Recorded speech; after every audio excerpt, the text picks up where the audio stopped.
Bonjour à tous, bienvenue sur La Secte. Nous nous retrouvons pour analyser un nouveau match de la Week 2, Kansas City Chiefs qui recevait les Cincinnati Bengals. Ce match s'est terminé par une victoire des Chiefs, 26-25.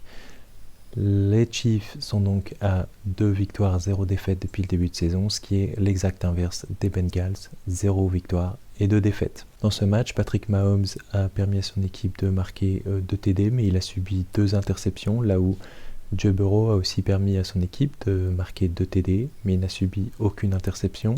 Du côté des Chiefs, Rashee Rice est à noter, puisqu'il a marqué un TD de 47 yards. Et de l'autre côté, le rookie Iosivas, qui a marqué 2 TD, alors qu'il a été très peu trouvé et qu'il a couru très peu, mais il a quand même marqué 2 TD et a permis à son équipe de rester dans le match. Au niveau du jeu, on peut évoquer le fait que les Bengals ont montré une toute autre image de ce qu'ils avaient montré la semaine dernière face aux Patriots.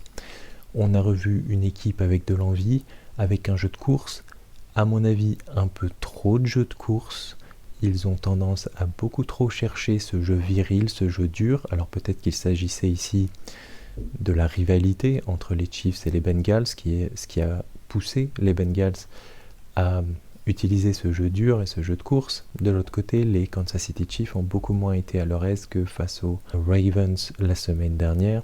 Ils ont été poussés dans leur retranchement et on a revu des défauts, notamment en attaque, qu'on avait déjà vu l'année dernière, avec un Kelce assez muet, avec un jeu assez peu efficace dans le jeu de course, et avec une difficulté à sortir de son camp et de ses retranchements. Beaucoup d'observateurs ont évoqué le fait que Joe Burrow a sûrement fait un meilleur match que Patrick Mahomes. Ceci est à mon avis dû au fait que Joe Burrow, on l'avait dit en preview, que les Bengals, pour avoir une chance de gagner ce match, devaient absolument avoir un excellent Joe Burrow. Ça a été le cas, il a fait taire les doutes, notamment sur son poignet, sur ses blessures.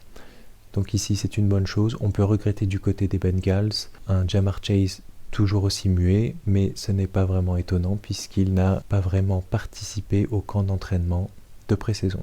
Du côté de la défense des Bengals, il faut citer Hendrickson, le cornerback, qui a réussi 2 sacs et qui a été vraiment précieux et qui a relégué sur le banc Asu Matea qui avait commencé comme titulaire et qui a fini le 4e quart-temps sur le banc. L'événement important de ce match, c'est évidemment le 4e quart-temps et ces différents éléments qui se sont associés.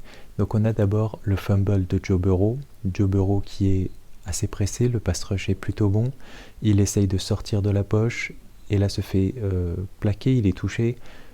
Il y a un fumble qu'on ne distingue pas vraiment sur les images. On n'a pas eu d'angle pour nous prouver, pour nous démontrer qu'il y a eu un fumble. Ça semble être un fumble quand même, ça semble être la bonne décision. Le commentateur américain Tony Romo qui commentait le match a expliqué que même si on ne voyait pas grand-chose, Joe Burrow avait l'air de réagir comme s'il avait fait un fumble. En tout cas, ce fumble est très important puisqu'il permet à Kansas City de marquer un touchdown. Et grâce à ce touchdown, Kansas City va mener la partie. Alors les Bengals vont réussir à revenir dans la rencontre. Ils vont même dépasser les Chiefs. Ils vont même récupérer le ballon. Ils vont être en attaque. Et alors qu'il restait quelques minutes à jouer, normalement avec un bon jeu de possession, avec un bon jeu de course, avec une équipe qui domine son sujet, ils auraient dû garder la balle jusqu'à la fin et terminer la rencontre. Ça n'a pas été le cas, ils ont perdu le ballon. À partir de là, on savait que le match allait tourner en faveur des Chiefs. C'est ce qui s'est passé malgré une bonne défense. Alors ici, il y a 2 événements à mentionner. Une première passe intéressante sur Kelce, mais qui va être annulée parce qu'un drapeau avait été sorti. Ensuite, dernier jeu de la partie, juste avant le field goal qui donnera la victoire aux Chiefs. Patrick Mahomes, après une pénalité, donc il a 16 yards à parcourir, est pressé, mais alors là, on ne comprend pas trop la tactique des Bengals, puisqu'il n'y a que seulement 3 joueurs pour faire un pass rush, pour essayer avec Hendrickson de faire un sac, d'empêcher cette passe. Donc on ne comprend pas trop pourquoi, alors que les Bengals ont très bien joué dans ce pass rush et qu'Hendrickson a fait un très bon match en empêchant Mahomes de jouer en le poussant à la faute avec 2 interceptions, n'est pas davantage suivi et qu'on va d'abord reculer et ainsi jouer la défense, jouer la montre, alors que clairement, quand on a Patrick Mahomes, il ne faut pas lui laisser de temps. Les 3 joueurs foncent sur Mahomes arrive à s'en sortir comme si de rien n'était, puisqu'il a avec lui 5 joueurs pour le défendre. Il lance un très bon ballon, la couverture est bonne, mais il fallait s'y attendre. Passe interférence, le drapeau est sorti, ce qui permet aux Kansas City Chiefs de valider le first down et d'avoir un field goal. Ce field goal a bien sûr été marqué. Donc au final, on a toujours des matchs entre les Bengals et les Chiefs qui se déroulent de la même façon, qui avaient commencé par beaucoup de victoires des Bengals et qui récemment voient beaucoup de victoires des Chiefs. On a des matchs toujours à peu près pareils, des matchs qui se jouent à rien, avec des Chiefs qui sont toujours dominateurs.